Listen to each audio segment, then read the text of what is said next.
programa da Semana Temática está começando. Hoje vamos continuar explorando os mistérios da gestação e dos primeiros anos de vida do bebê. Você já ouviu falar em ciência do início da vida? Esse é o nome da tese da médica psiquiatra Eleonor Madruga Luzes, que está aqui para conversar com a gente sobre gravidez assistida, parto humanizado e a relação disso com o surgimento de uma nova espécie humana, com indivíduos mais saudáveis, mais fraternos e mais felizes. Olá, doutora. Olá. Doutora, o que acontece durante o período da gestação do bebê que pode deixar marcas no futuro dessa criança, desse ser humano? A primeira coisa importante é que, e isso existem muitos estudos com muitas cortes, como a corte de Praga, de 30 anos de acompanhamento, o primeiro ponto fundamental é esse ser desejado. Isso é um ponto fundamental para a saúde mental e a saúde física dessa pessoa. Então, desde essa célula-mãe sendo uma célula que foi profundamente desejada pelos dois, né, foi de alguma maneira durante muito tempo, eles se programaram até a nível de alimentação, porque o espermatozoide que pode fecundar o óvulo já pode estar no organismo do pai por 6 meses. Então, a alimentação antes é muito importante. Alimentação espiritual, alimentação estética, todo tipo de alimentação. Então, esse conjunto, esse binômio, pai e mãe, é um binômio que tem que existir durante toda a gestação sendo considerado. Por quê? Se sabe hoje que o maior estresse que uma mãe passa é devido a desentendimento com o pai. Né? Pode ter problemas com o trabalho, pode ter outros problemas, mas o que mais efetivamente causa alteração hoje se sabe que a emoção da mãe é instantaneamente vivida pelo bebê. Então, duas são as possibilidades de um bebê nascer com uma qualidade de saúde boa. A imaginação da mãe, e se ela tem um monte de estresse, evidentemente a imaginação não vai ser tão boa assim, e a alimentação da mãe. Então, essas duas condições, hoje, o que se sabe é que o cérebro do bebê vai e muda o código genético. Se chama isso efeito epigenético do útero. Então, essa gestação, no primeiro trimestre, um dano causado vai gerar maiores problemas. No segundo trimestre, ainda gerará problemas. No terceiro trimestre, menos. Hoje, um psiquiatra espanhol, Joaquim Grau, desenvolveu uma técnica chamada anateoresis, que já tem 30 anos de existência, 30 mil pessoas vistas, onde é possível reverter os traumas, e os traumas sempre começam em cima da situação de gestação, que vão programar a doença na vida adulta. Grandes pesquisadores como David Barker, Anita Ravelli e muitos outros demonstraram como praticamente todas as doenças que alguém pode ter na vida adulta estão programadas dentro da gestação. Então, a gestação com amor, com meditação, com cuidado mútuo, respeito mútuo entre os dois, plasma um ser com outra qualidade de vida. Doutora, muito obrigado pela sua participação aqui na TV Escola. Quem quiser saber mais sobre o assunto, é só acessar o site www.cienciadoiniciodavida.org. E agora, veja um documentário super interessante sobre os mistérios do cérebro do bebê.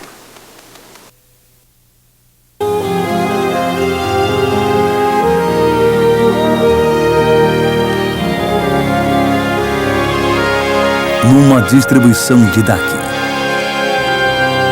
A vida secreta do cérebro.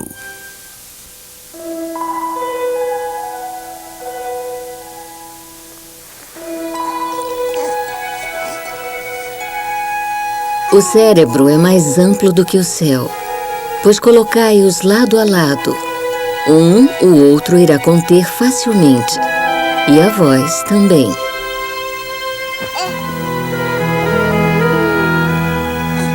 O cérebro é mais profundo do que o mar, pois considerai-os azul e azul. O outro irá absorver, como as esponjas a água fazem. O cérebro é apenas o peso de Deus, pois pesai-os grama a grama, e eles irão só diferir, se tal acontecer, como a sílaba do som.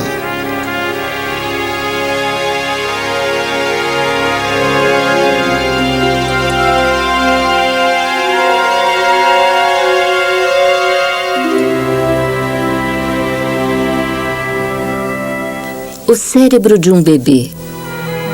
Menos de meio quilo de um tecido gelatinoso, entre suas dobras retorcidas, um universo de significados, emoções, ideias, lembranças, sonhos.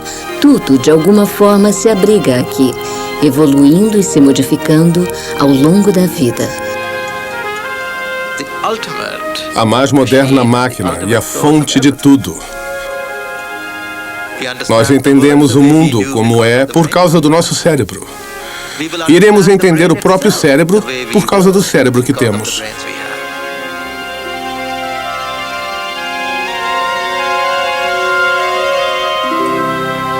O cérebro é a estrutura mais complexa na face da Terra. Mesmo o cérebro de um bebê é extremamente complicado. Um pedaço do cérebro do tamanho de um grão de arroz contém cerca de 10.000 células nervosas apenas nessa pequena porção. Imagine quantas porções existem no cérebro. Dessas 10.000 células nervosas, cada uma é capaz de fazer de 1 a 10.000 conexões com outras células nervosas. É algo em torno de 1 trilhão de conexões. É incrível pensar em como o cérebro e as células nervosas se conectam. A vontade de erguer as mãos para o alto e dizer: é complicado demais, nunca vamos entender isso. O cérebro é a base da nossa consciência, de quem somos, e ao entendermos de onde ele vem, entenderemos de onde viemos. Mais vasto que o céu, o cérebro do bebê.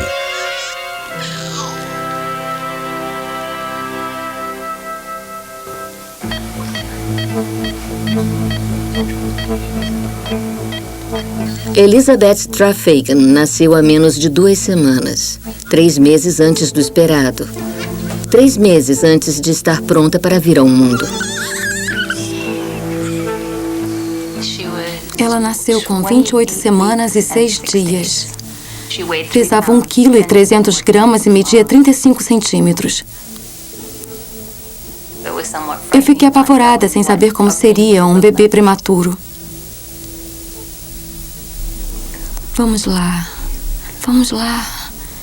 A gente não espera por isso, de repente se vê no mundo da medicina, em vez de levar seu bebê para casa e tentar aprender a vesti-lo e a trocar a fralda. Elizabeth é um bebê prematuro saudável. Seus pulmões aspiram o ar, seu coração bate sozinho. Mas um órgão essencial a todos os outros ainda não está totalmente preparado: seu cérebro.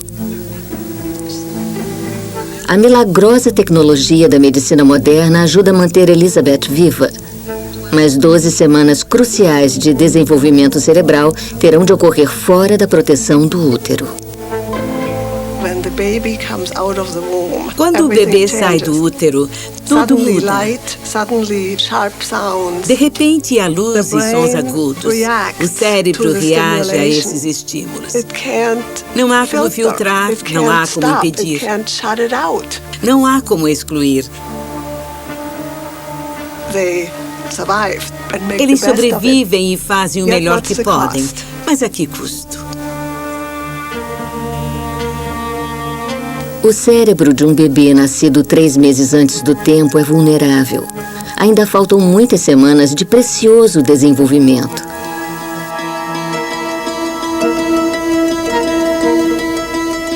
Bilhões de células cerebrais ainda não estão prontas para se ligarem a bilhões de outras células cerebrais. Por fim, haverá trilhões e trilhões de conexões entre células, carregadas com pulsos elétricos, agitando-se como tempestades de raios através dos picos e vales do tecido cerebral.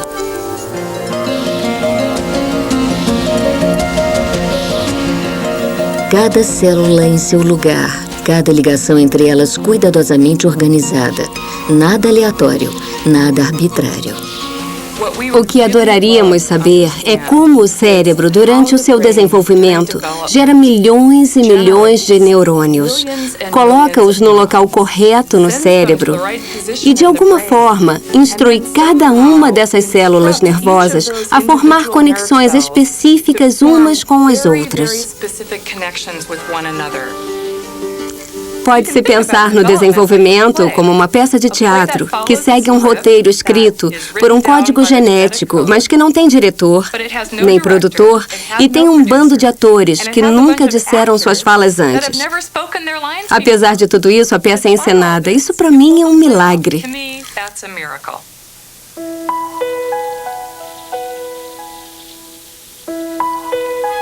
Óvulo e espermatozoide. Sua união forma uma única célula que vai se dividir e dividir e se dividir de novo.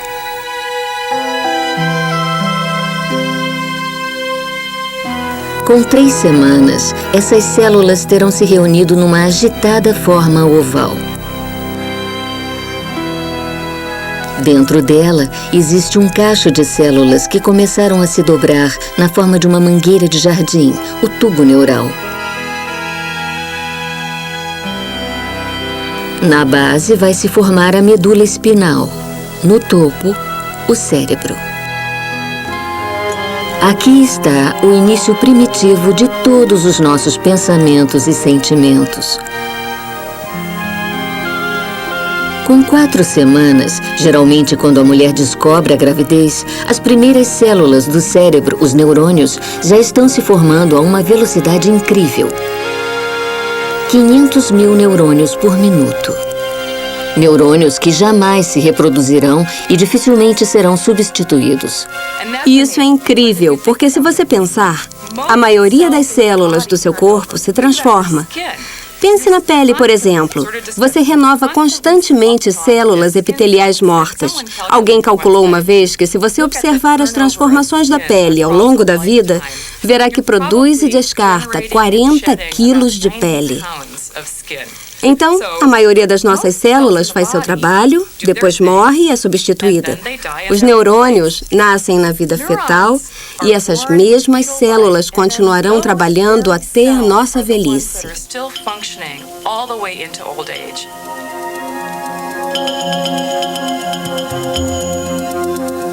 Conforme o pequeno feto se desenvolve, os neurônios seguem seu caminho para fora do tubo neural para construir o cérebro, camada por camada, como uma cebola.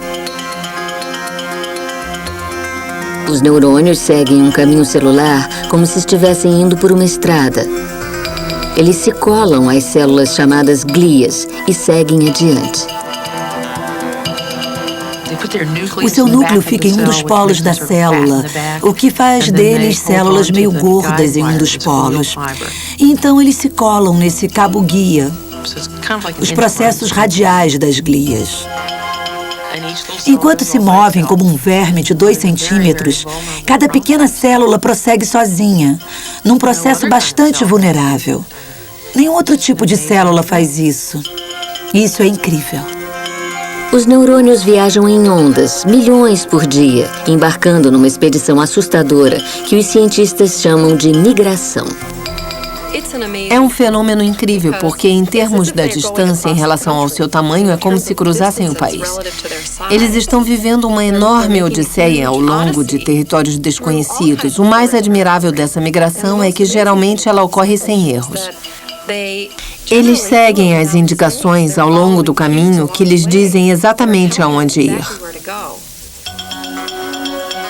Por anos, cientistas imaginaram como os neurônios em migração encontram seu lugar no cérebro.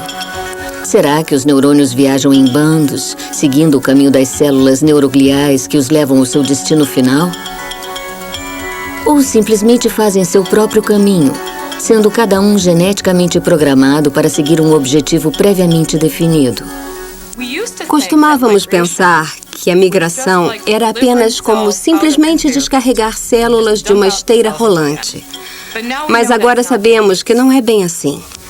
Há evidências que mostram que os neurônios jovens têm uma pequena ideia de para onde estão migrando E eles reconhecem sua posição dentro do cérebro.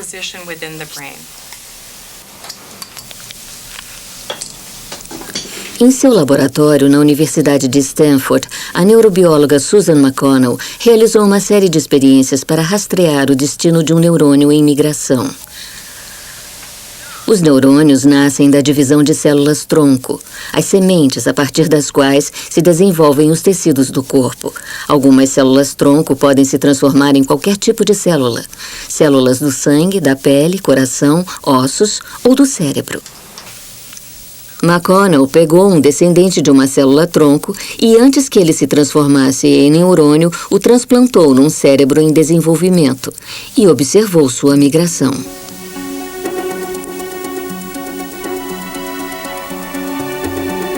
Ela descobriu que o destino do futuro neurônio foi determinado pelos neurônios vizinhos. Ele viajou ao lado deles e assumiu a mesma função. Aquela célula ainda vai se moldar, ainda ouve os sinais externos.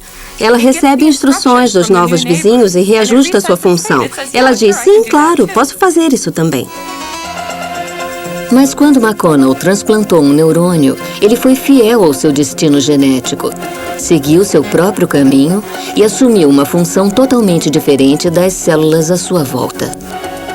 Este resultado mostra que quando um neurônio começa a sua migração, ele já recebeu instruções sobre o que deve ser. Ele já sabe. Entra em um novo ambiente, apesar de todos ao redor do cérebro, todos esses jovens neurônios irem para a posição A, ele diz, não, eu tenho que ir para a posição B. E é exatamente isso que ele faz.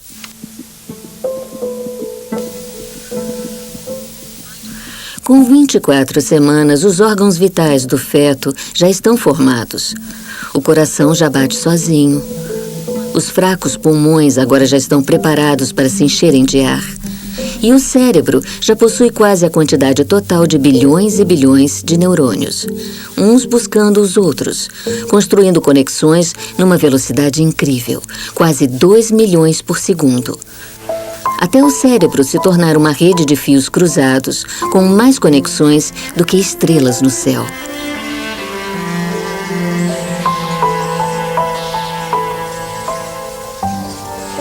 Você pode imaginar o tamanho do problema. Então, como se resolve isso? Como isso ocorre durante o desenvolvimento, como cada uma dessas trilhões de conexões acontece da forma correta? Você pode pensar, nossa, que confusão, deve ser um monte de conexões e fios misturados. Mas, na verdade, o sistema nervoso parece ter uma estratégia.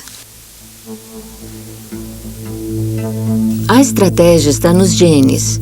O cérebro começa a fazer as suas conexões com base num rascunho genético precisamente detalhado. As conexões seguem regras muito bem definidas. Saia do olho, vire à direita no quiasma óptico, cruze o quiasma, vá na direção do núcleo geniculado lateral, entre no núcleo geniculado lateral, não entre no núcleo genicular medial porque é uma estrutura auditiva. Então, pode imaginar que o primeiro estágio do cabeamento cerebral é como resolver o problema de conectar telefones da cidade X para Y, certificando-se de que está fazendo as ligações entre X e Y e não X e Z. Tudo é especificado geneticamente. Então, temos a segunda fase do cabeamento cerebral. Digamos que queira dar um telefonema para sua avó na cidade X e queira que o telefone toque na rua tal, número tal. Você não quer que o telefone toque em outro lugar. Muito bem, como você faz aquele telefone específico tocar? Esta é a segunda fase do cabeamento cerebral. Se fizer um telefonema para sua avó no desenvolvimento inicial, o telefone dela irá tocar. Mas vários outros telefones também tocarão. São feitas várias conexões. Se elas estiverem corretas e forem utilizadas, irão se fortalecer. Se não forem usadas ou se forem usadas apenas ocasionalmente, elas se perdem. Poderíamos chamar isso de use ou perca. O cérebro fetal é uma estrutura realmente dinâmica e está constantemente mudando em resposta a esse processo de fortalecer conexões apropriadas e suprimir as impróprias. Deixar todo esse circuito em bom funcionamento leva muito tempo. Não acontece do dia para a noite porque há literalmente bilhões de conexões para conferir.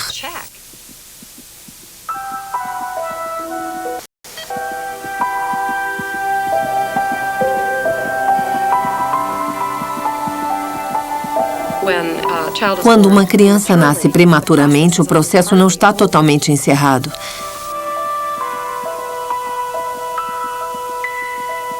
Então, grande parte do cabeamento cerebral precisa acontecer na maternidade.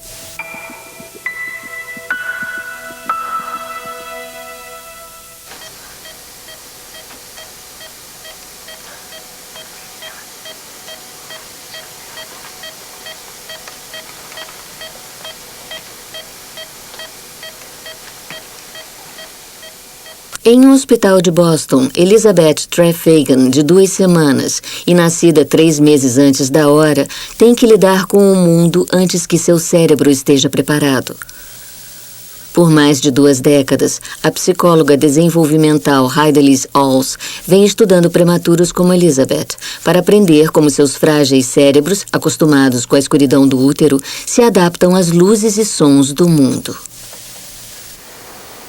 Como as diferentes informações de som e luz determinam a forma como o cérebro se desenvolve, essas células não assentaram seu tecido conjuntivo, seus cabos telefônicos, se assim preferir. Mas eles são muito mais ativos.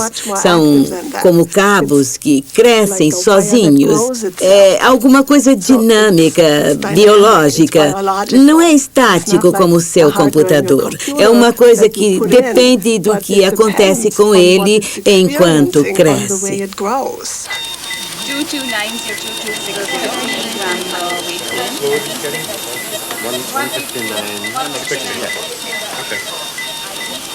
Graças às maravilhas tecnológicas da moderna unidade de tratamento intensivo, a maioria dos bebês prematuros sobrevive.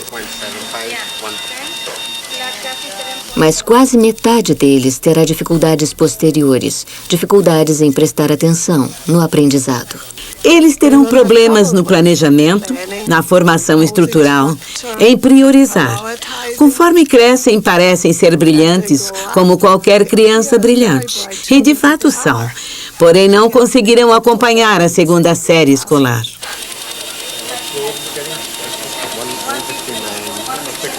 A doutora Alls e sua equipe de pesquisa acreditam que a luminosidade e o barulho da UTI por si sós já são parte do problema.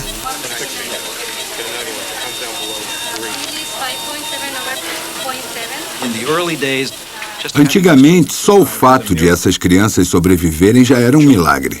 Referíamos-nos a elas como bebês milagrosos. E hoje em dia, os milagres estão se tornando mais comuns. Na verdade, espera-se que a maioria dos prematuros sobreviva. Mas descobrimos que talvez isso não seja o bastante. Temos que dar um passo adiante e nos perguntarmos, apesar dos esforços médicos, eles não podem ser comparados a bebês a termo? Por quê?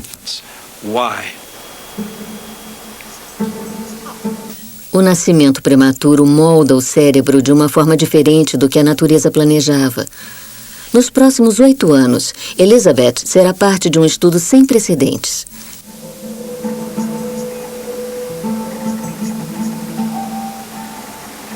Eletroencefalogramas registrarão os pulsos elétricos do seu cérebro. Imagens de ressonância magnética revelarão suas estruturas ocultas. Olha que coisa! Vamos, vamos, a luz está incomodando, eu sei. Elizabeth ainda não sabe, mas a doutora Alls agora faz parte da sua vida.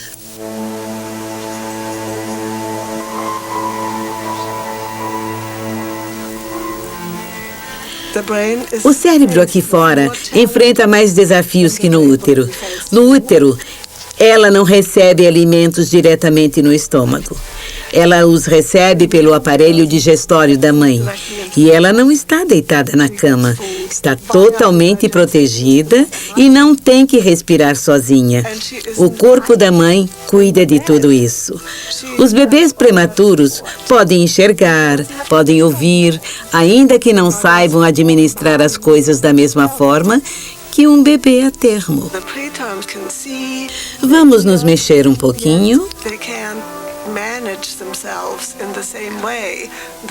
Eles serão muito mais sensíveis, mais facilmente superestimulados. Algumas impressões podem ser facilmente administradas, mas é muita informação. E você tem essas reações exageradas que custam muito ao bebê. Então nos perguntamos, bem, posso fazer alguma coisa quanto a isso? Não, ela está confortável. Oi, meu amor, tudo bem? Eu não consigo ver o rosto dela. Você consegue? Consigo. Ela está bem? Acho que está com frio. Tudo bem, eu vou cobrir você de novo. A doutora Alls demonstrou que um ambiente controlado, em sintonia com as necessidades especiais de um bebê prematuro, o ajuda a administrar melhor o mundo à sua volta conforme ele cresce. Elizabeth está vivendo numa unidade de tratamento intensivo especialmente projetada por Alls. Tudo é calmo e suave na tentativa de fazer silêncio.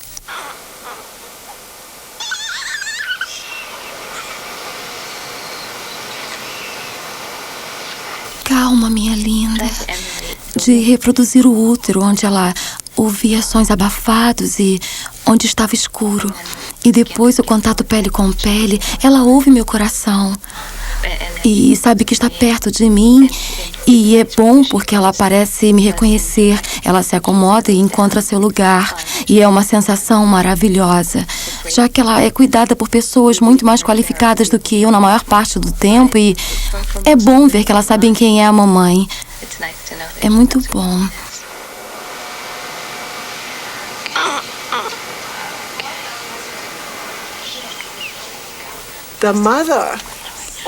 A mãe ou o pai podem ajudar a fazê-la sentir-se relaxada. Agora descanse. A mãe põe o bebê no seio. Foi isso que prometeram ao corpo do bebê, ao seu sistema nervoso. O útero, o seio, a proximidade do colo, o corpo dos pais e a família. É a interação social que faz a família se sentir segura.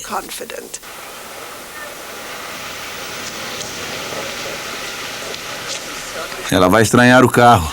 Eu abro. Elizabeth ficou forte o bastante para ir para casa ao completar 6 semanas de idade.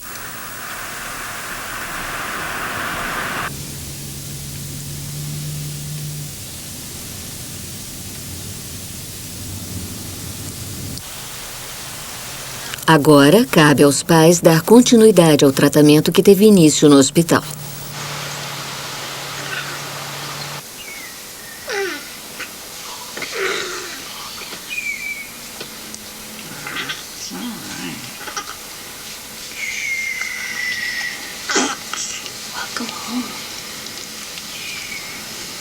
Ela voltará a ver a doutora Alls em 2 meses,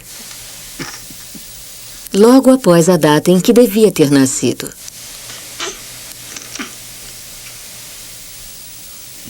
Alls quer comparar o cérebro de Elizabeth ao de outros prematuros.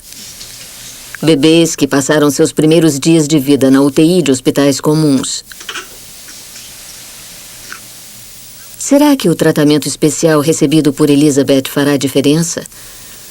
Quanta influência o mundo ao nosso redor exerce sobre o cérebro em desenvolvimento?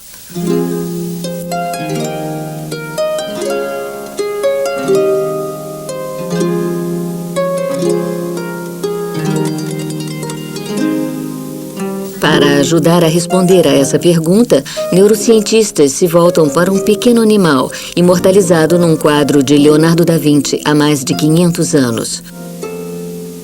O furão. A questão mais fundamental para entender como o cérebro se desenvolve é a interação entre a natureza e o condicionamento.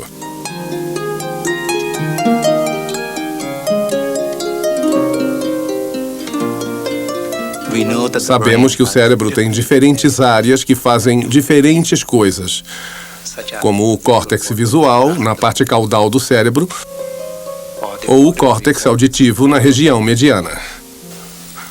Como essas áreas vão parar onde estão e como elas sabem o que devem fazer? Quão moldável é o cérebro? Quão maleável? Pode a educação fazer o que a natureza planejava? Em uma série de complicados experimentos, Suhr reestruturou o cérebro de furões recém-nascidos.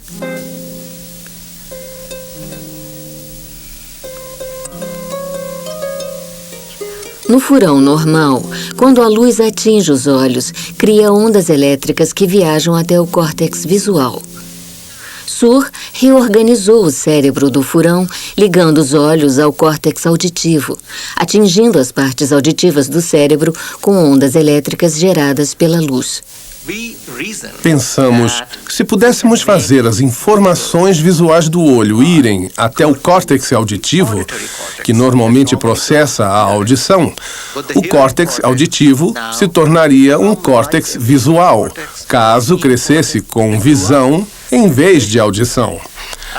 Será que o córtex auditivo tem os mesmos circuitos e conexões que marcam o córtex visual?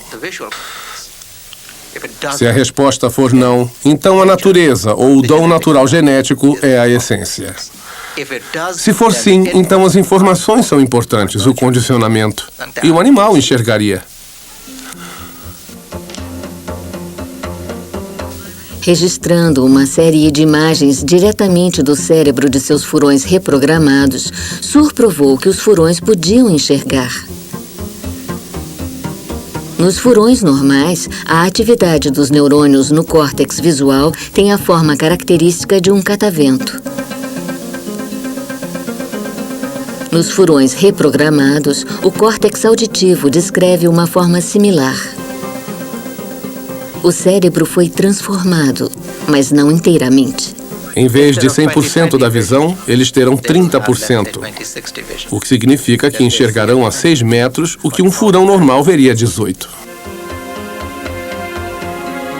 O catavento característico ainda está lá, mas é menos regular, embaçado.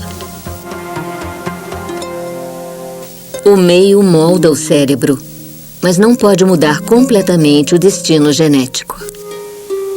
Nossas experiências demonstraram lindamente a interação entre natureza e condicionamento. Acredito que o meio influencia um cérebro em desenvolvimento, mas não é nada aleatório.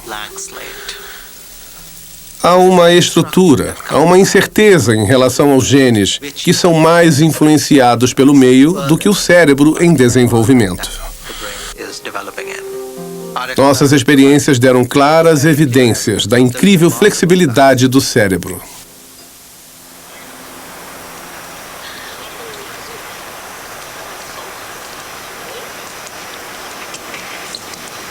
Três semanas após o dia em que ela supostamente devia ter nascido, os pais de Elizabeth a trouxeram para ver Heidelise Alls no hospital.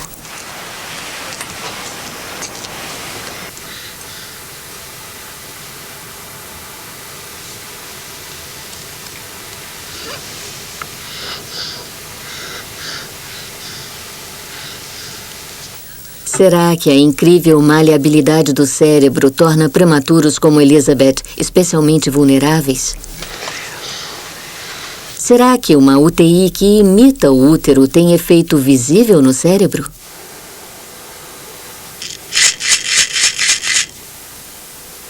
Mais uma vez, a doutora Alls examinou Elizabeth cuidadosamente.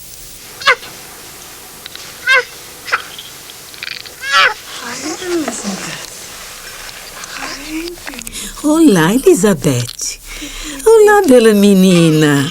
Nós acordamos você.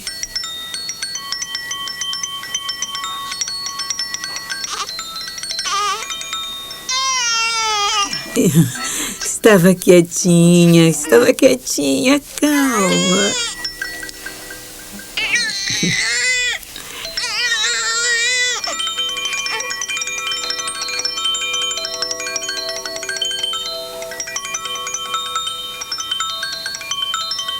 O brinquedo chamou a atenção dela.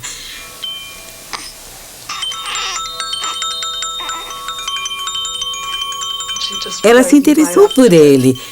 Os olhos ficaram curiosos. Ela virou o rosto suavemente em todas as direções. Virou para os lados, descrevendo um arco completo. Então, isso é maravilhoso. Após 2 semanas, está tudo certo. Ela lidou bem com a luz. Apesar de a luz ir e voltar, ela se adaptou, respirou calmamente. Em termos de força e reflexos, ela está simétrica, está forte. O desenvolvimento foi muito bom.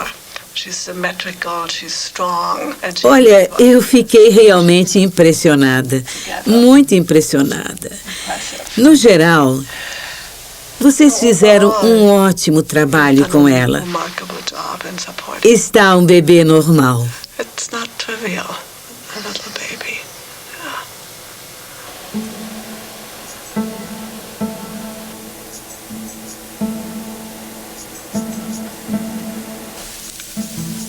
Elizabeth parecia estar se saindo bem. Mas foi marcada uma nova série de exames para saber se seu comportamento corresponde às mudanças mensuráveis em seu cérebro.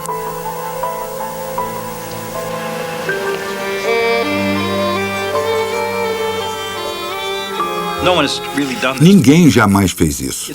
É tudo muito recente para podermos afirmar que a nossa intervenção pode realmente ser visível em termos de modificação do desenvolvimento físico dos parâmetros cerebrais. Podemos ver realmente isso no cérebro? Ainda é cedo demais para tirarmos conclusões. Mas nós sabemos algo sobre Elizabeth. Imagens da ressonância magnética revelaram um amadurecimento normal do cérebro. E quanto ao resultado do encefalograma... Ela alcançou e superou o que eu esperava. É um eletro normal, digno de bebê a termo, que eu poderia colocar numa apostila como exemplo. Mas a que podemos atribuir isso? Este será o resultado do nosso estudo. Como cientistas, temos que ser cuidadosos para não superestimar casos individuais. É inteiramente possível que seu progresso tenha se devido à sua própria força interna e que tenhamos sido apenas coadjuvantes nesse processo de crescimento. Por outro lado, podemos ter tido um papel crucial e nunca saberemos por que não podemos fazer o relógio voltar e não intervir nela. Portanto, o que temos a fazer é pegar um grupo em que houve intervenção e outro em que não houve e comparar os dois. Sempre haverá uma estrela no grupo sem intervenção que se sairá bem. E sempre haverá alguém a quem não podemos ajudar. Mas o meio termo é o que estamos procurando. É disso que trata o método científico. Elizabeth? Seja qual for o motivo, Elizabeth está melhorando a cada dia. Oi, essa é a minha menina. E para seus pais, isso basta. Há uma grande chance de Elizabeth ter um desenvolvimento cerebral normal. E isso é um grande presente. Minha esperança quando ela nasceu era que, quando chegasse a idade de ir para o jardim de infância, ela se entrosasse com o grupo. Mas há grandes chances de que, em seu primeiro aniversário, ela esteja engatinhando qualquer outra criança de 1 ano. E isso seria maravilhoso.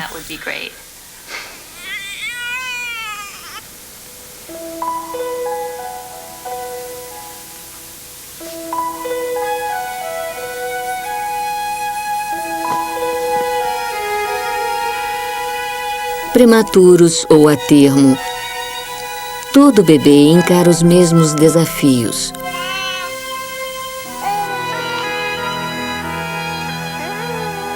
complicado. Mergulhados em novos sons e visões, os bebês devem aprender como navegar nesse mar revolto de sensações.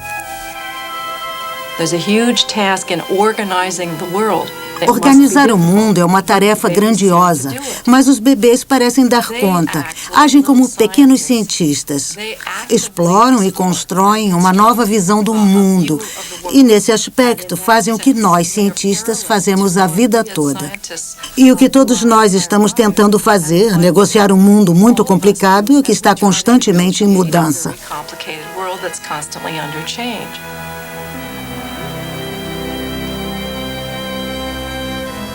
Os bebês são extremamente sensíveis. Um recém-nascido pode identificar sussurros de sua mãe, responder à fragrância do seu corpo, ao sabor do seu leite e, às vezes, até mesmo reconhecer seu rosto.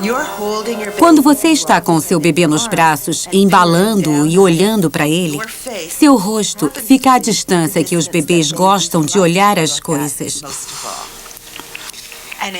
E, na verdade, com 2 dias de vida, um recém-nascido pode reconhecer a mãe pela visão. É uma habilidade tanto para um bebê cuja visão mal se desenvolveu e cujo cérebro mal se desenvolveu também.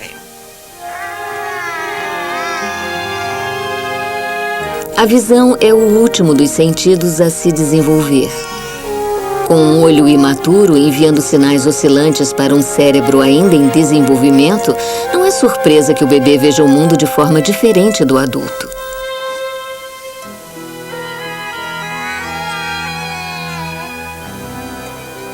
O que o bebê enxerga parece uma fotografia embaçada. Se você tirar uma fotografia que fica embaçada, como se a imagem estivesse desbotada, e olhar através de um tubo, é assim que o bebê vê o mundo. O fato de o bebê não enxergar muito bem, de certa forma, é bom para o cérebro imaturo, porque o cérebro imaturo não suporta estímulos em excesso. Então, o que o olho faz é amenizar aquele estímulo externo, e assim o cérebro lida melhor com ele. Mas também é importante lembrar que não importa quanto esse estímulo seja diminuído, para o cérebro imaturo, ele é essencial.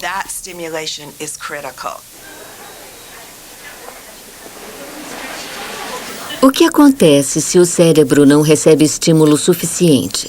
E se a luz incidir sobre o olho, mas não chegar ao seu destino? Holly Macmillan tem apenas 5 semanas de vida, um bebê saudável, normal. Mas seu olho direito está coberto por uma membrana, uma catarata, que deve ser removida imediatamente, senão ela não enxergará como uma criança normal.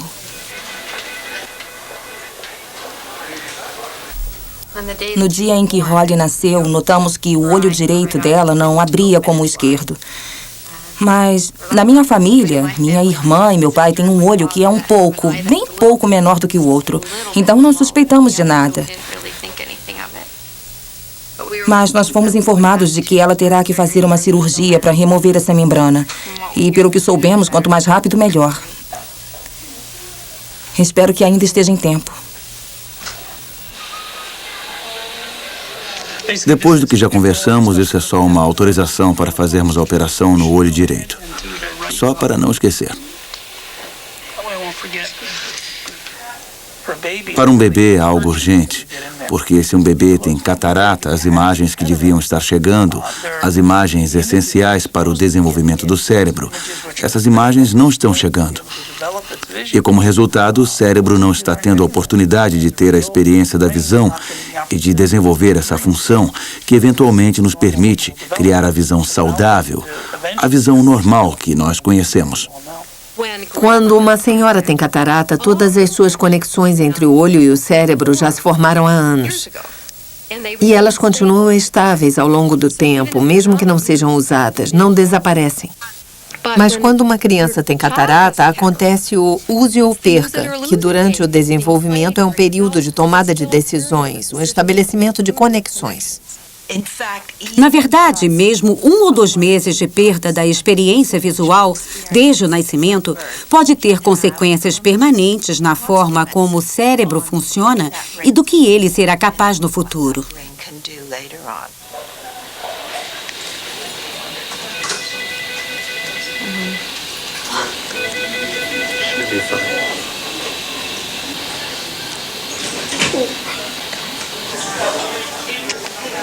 Preciso levá-la. Nos vemos daqui a pouco. Vamos cuidar dela.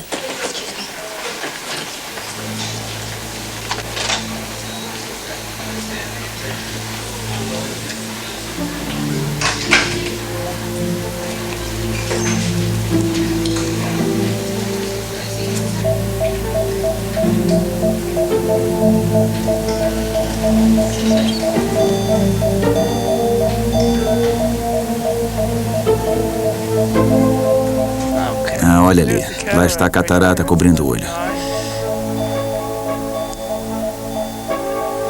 Fiz 2 incisões, assim. Obrigado.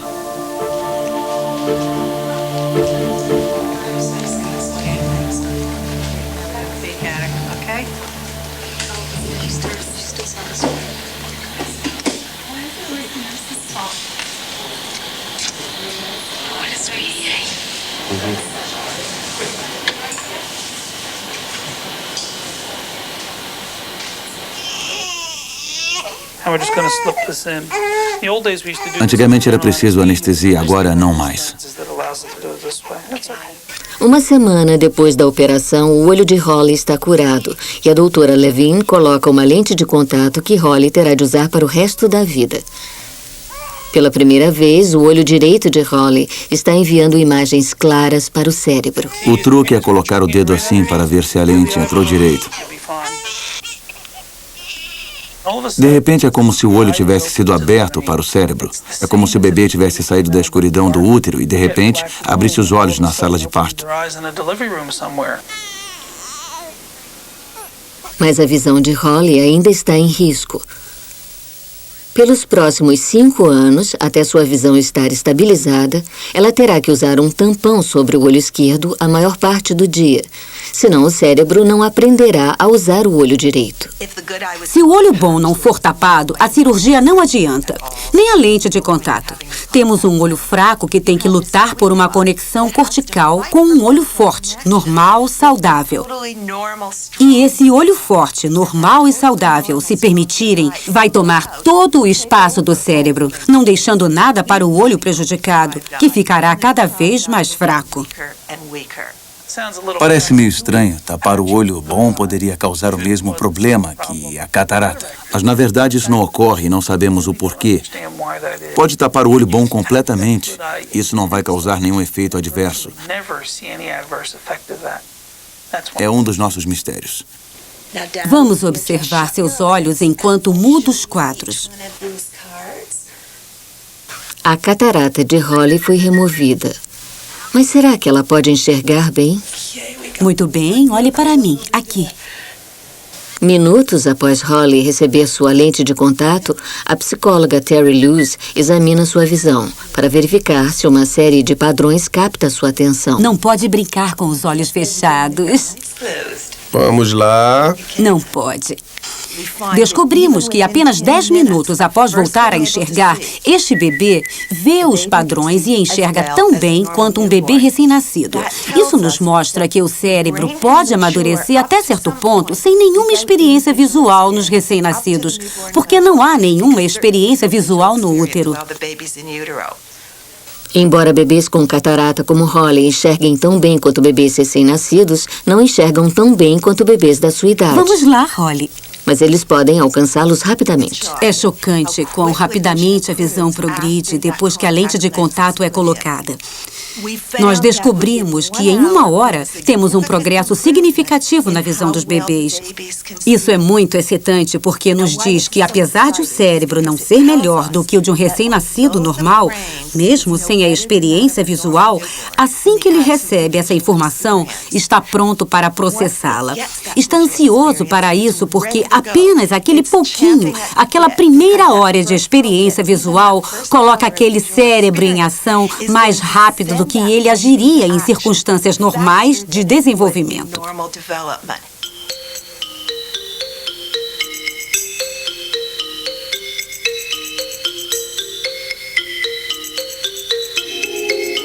Numa série de estudos controlados, comparando bebês normais com bebês com catarata, Luz descobriu que conforme os bebês com catarata crescem, sua visão continua a progredir até seu primeiro aniversário.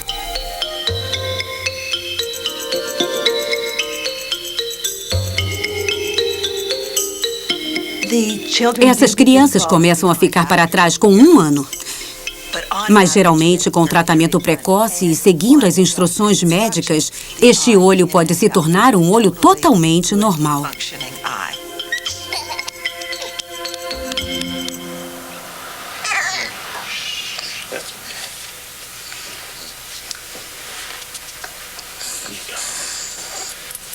Já faz 7 meses desde a cirurgia de Holly e seus pais têm tapado seu olho bom cuidadosamente. Vamos ver como está dessa vez, Holly? Vamos lá.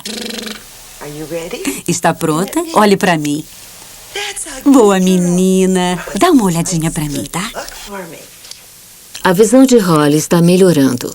A catarata foi removida a tempo de o rico painel de imagens do mundo atingir seu cérebro em desenvolvimento, assegurando a sua visão para o resto da vida.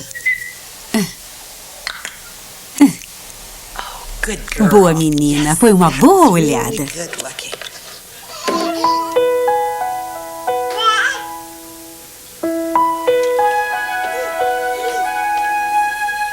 Quando somos bebês, nosso cérebro está mais aberto do que nunca a ser moldado pela experiência. Em resposta às demandas do mundo, o cérebro do bebê esculpe a si próprio. Eu acho que o cérebro do bebê é um trabalho em andamento. Não estamos mais construindo circuitos baseados em rascunho. Já fizemos isso. Hoje, a experiência de um bebê com o meio ambiente pode refinar esse circuito e determinar quais conexões serão estabelecidas e quais serão perdidas. Nós realmente vemos o desenvolvimento do cérebro como algo contínuo. Embora grande parte das conexões seja permanente, o desenvolvimento não para, não se encerra, continua à medida que envelhecemos. Isso não para nunca e, na verdade, ao fim desse programa, o seu cérebro será diferente do que era no início, porque você aprendeu coisas, lembrou de algumas ou se esqueceu de outras. Seremos diferentes de antes.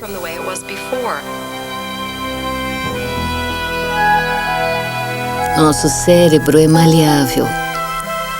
Conforme o bebê cresce, seu cérebro se adapta ao mundo com uma flexibilidade que é a maior qualidade do ser humano.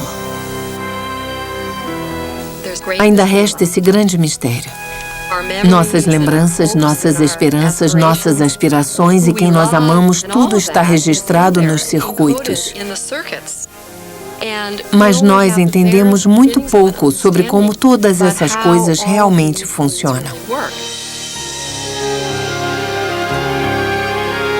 O cérebro é apenas o peso de Deus, pois pesai-os grama a grama, e eles irão só diferir, se tal acontecer, como a sílaba do som.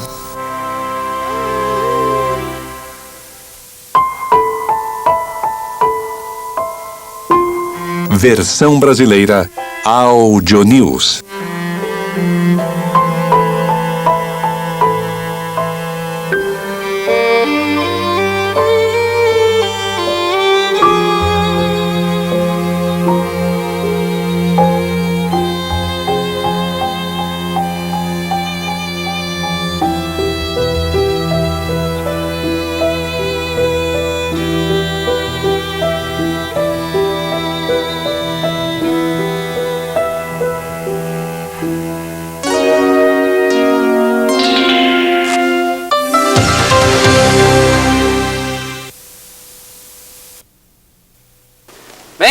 gente vai ficando por aqui, mas a Semana Temática continua amanhã. Até lá, tchau!